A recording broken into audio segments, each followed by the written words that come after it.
12 সংখ্যক ৰাষ্ট্ৰীয় ৰাগবীৰ 7 চেম্পিয়নশ্বিপ আমি অসমে আয়োজন কৰিবলৈ গৈ আছোঁ আৰু ইতিমধ্যে আমাৰ সম্পূৰ্ণ প্ৰিপেৰেশ্যন হৈছে আৰু প্ৰায় 26খন ৰাজ্যই আমাৰ ইয়াত অংশগ্ৰহণ কৰিব এই স্পৰ্টছত আৰু ইতিমধ্যে গম পাইছে যে ভাৰতবৰ্ষৰ ভিতৰতে নৰ্থ ইষ্ট অসম আচলতে ক্ৰীড়াৰ ক্ষেত্ৰখনত এটা হাব হ'বলৈ গৈ আছে। গতিকে এই ক্ষেত্ৰত আমাৰ ৰাগবীৰ অসমেও বিভিন্ন পদক্ষেপ হাতত লৈছোঁ। আপোনালোকে ইতিমধ্যে অৱগত হৈছে যে আমি অসমত তথা উত্তৰ পূৰ্বাঞ্চলত প্ৰথমবাৰৰ বাবে আমি 12 ছিনিয়ৰ নেশ্যনেল ৰাগবী চেম্পিয়নশ্বিপ আমি সৰু সজাই ইন্দিৰা গান্ধী এথলেটিক্স ষ্টেডিয়ামত আমি অহা 23 এপ্ৰিলৰ পৰা 28 এপ্ৰিললৈকে আমি অনুষ্ঠিত কৰাৰ কাৰণে সিদ্ধান্ত লৈছোঁ আৰু ইতিমধ্যে ৰাগবী ইণ্ডিয়াই এই ক্ষেত্ৰত আমাক অনুমতি প্ৰদান কৰিছে আৰু অসমত আমি আমাৰ চৰকাৰৰ ক্ৰীড়া আৰু যুৱ কল্যাণ বিভাগ লগতে ৰাগবী ইণ্ডিয়া আৰু লগতে আমাৰ অসম ৰাগবী এছ'চিয়েশ্যনৰ উদ্যোগত আমি এই ৰাষ্ট্ৰীয় পৰ্যায়ৰ খেলখন অনুষ্ঠিত কৰাৰ কাৰণে সিদ্ধান্ত লৈছোঁ আৰু ইয়াতে আমাৰ পুৰুষ মহিলা 24খন ৰাজ্যৰ প্ৰায় 6 শতাধিক খেলুৱৈ ইয়াত অংশগ্ৰহণ কৰিব। অহা 22 তাৰিখে আমাৰ ভাৰতবৰ্ষৰ বিভিন্ন ৰাজ্যৰ খেলুৱৈসকল গুৱাহাটীত উপস্থিত হ'বহি।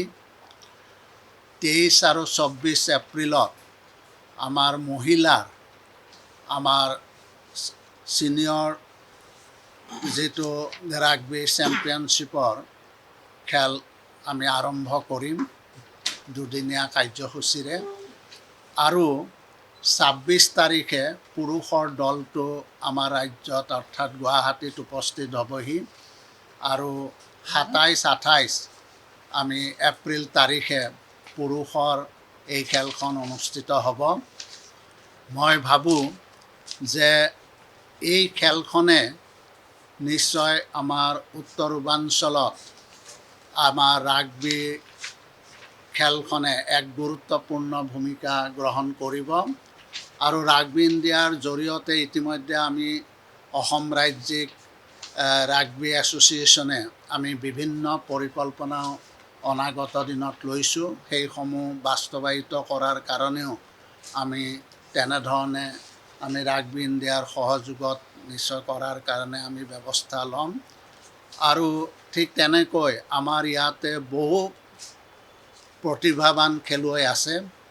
আমাৰ বিভিন্ন জিলাৰ বিভিন্ন চুকে কোণে এই প্ৰতিভাৱান খেলুৱৈ আমাৰ ৰাগবী খেলুৱৈ আছে। সেইসকলক আমি ইতিমধ্যে একত্ৰিত কৰিছোঁ। বিভিন্ন জিলাত আমি তেনেধৰণে ডিষ্ট্ৰিক্ট ৰাগবী এছ'চিয়েশ্যন গঠন কৰি আমি তেনেধৰণে জিলা পৰ্যায়তো আমি তেনেধৰণে একোটাকৈ আমি টীম ইতিমধ্যে প্ৰস্তুত কৰিছোঁ আৰু ইতিমধ্যে আমি 14 এপ্ৰিলৰ পৰা আমি ইয়াতে আমাৰ যিসকল খেলুৱৈ অংশগ্ৰহণ কৰিব ছিনিয়ৰ যিখন ৰাষ্ট্ৰীয় ৰাগবী চেম্পিয়নশ্বিপত সেইসকলক ইতিমধ্যে আমি প্ৰশিক্ষণ দি আছোঁ আৰু বাহিৰৰ পৰাও কোচ অনা হৈছে। তেখেতসকলে আমাৰ যিসকল খেলুৱৈ আমি 20 গৰাকীক ইতিমধ্যে মনোনীত কৰিছোঁ সেইসকলক ইতিমধ্যে প্ৰশিক্ষণ দি আছে। মই ভাবোঁ যে নেহেৰু ষ্টেডিয়ামত এই প্ৰশিক্ষণটো চলি আছে। গতিকে মই আশা ৰাখিছোঁ যে আমি অনাগত দিনত আমি ৰাগবীৰ ক্ষেত্ৰত অসমক এটা পাৱাৰ হাব হিচাপে গঢ়ি তোলাৰ ক্ষেত্ৰত আমি পূৰ্ণ প্ৰস্তুতিৰে ইতিমধ্যে পৰিকল্পনা হাতত লৈছোঁ। গতিকে আশা ৰাখিছোঁ যে আমি 12 সংখ্যক ৰাষ্ট্ৰীয় ৰাগবী চেম্পিয়নশ্বিপ আমি যিখন ইয়াতে আমি 22 এপ্ৰিলৰ পৰা 29 এপ্ৰিললৈকে অনুষ্ঠিত কৰাৰ কাৰণে যিটো সিদ্ধান্ত লৈছে ইতিমধ্যে প্ৰায় প্ৰস্তুতি সম্পূৰ্ণ হৈছে। গতিকে আশা ৰাখিছোঁ এই প্ৰতিযোগিতাত আমি 28 তাৰিখে আমি ক্লজিং চেৰেমনি অনুষ্ঠিত কৰিম আৰু উক্ত ক্লজিং চেৰেমনিত আমি মাননীয় মুখ্যমন্ত্ৰীক আমন্ত্ৰণ কৰাৰ কাৰণে আমি সিদ্ধান্ত লৈছোঁ আৰু তেখেতক আমি ক্লজিং চেৰেমনিত আমি মুখ্য অতিথি হিচাপে তেখেতক আমন্ত্ৰণ কৰাৰ কাৰণে আমি ইতিমধ্যে সিদ্ধান্ত লৈছোঁ আৰু ৰাগবি ইণ্ডিয়াৰ মাননীয় সভাপতি তেখেতো ক্লজিং চেৰেমনিত উপস্থিত থাকিব।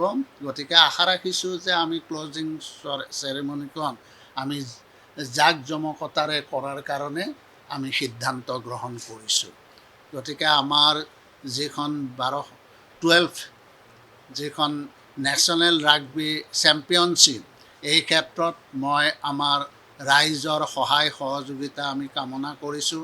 অসম অলিম্পিক সন্থাৰো সহায় সহযোগিতা কামনা কৰিছোঁ আৰু বিভিন্ন যিবিলাক আমাৰ সন্থা আছে ৰাজ্যিক পৰ্যায়ৰ সন্থা, এই গোটেই সন্থাকে আমাৰ ছিনিয়ৰ ৰাগবি যিখন চেম্পিয়নশ্বিপ আমি গুৱাহাটীত আমি অনুষ্ঠিত কৰাৰ কাৰণে সিদ্ধান্ত লৈছোঁ, গোটেই আমাৰ যিবিলাক ৰাজ্যিক এছ'চিয়েশ্যন আছে এই এছ'চিয়েশ্যনসকলৰো আমি সহায় সহযোগিতা আমি কামনা কৰিছোঁ। আৰু ইতিমধ্যে আমাৰ যিখিনি ভাৰতবৰ্ষৰ বিভিন্ন ৰাজ্যৰ পৰা প্ৰায় 600 খেলুৱৈ যি ইয়াত আমাৰ অংশগ্ৰহণ কৰিব, সেইসকলৰ থকা মেলা খোৱা মেলা আদি সকলো আমি কৰাৰ কাৰণে ইতিমধ্যে আমি ব্যৱস্থা লৈছোঁ।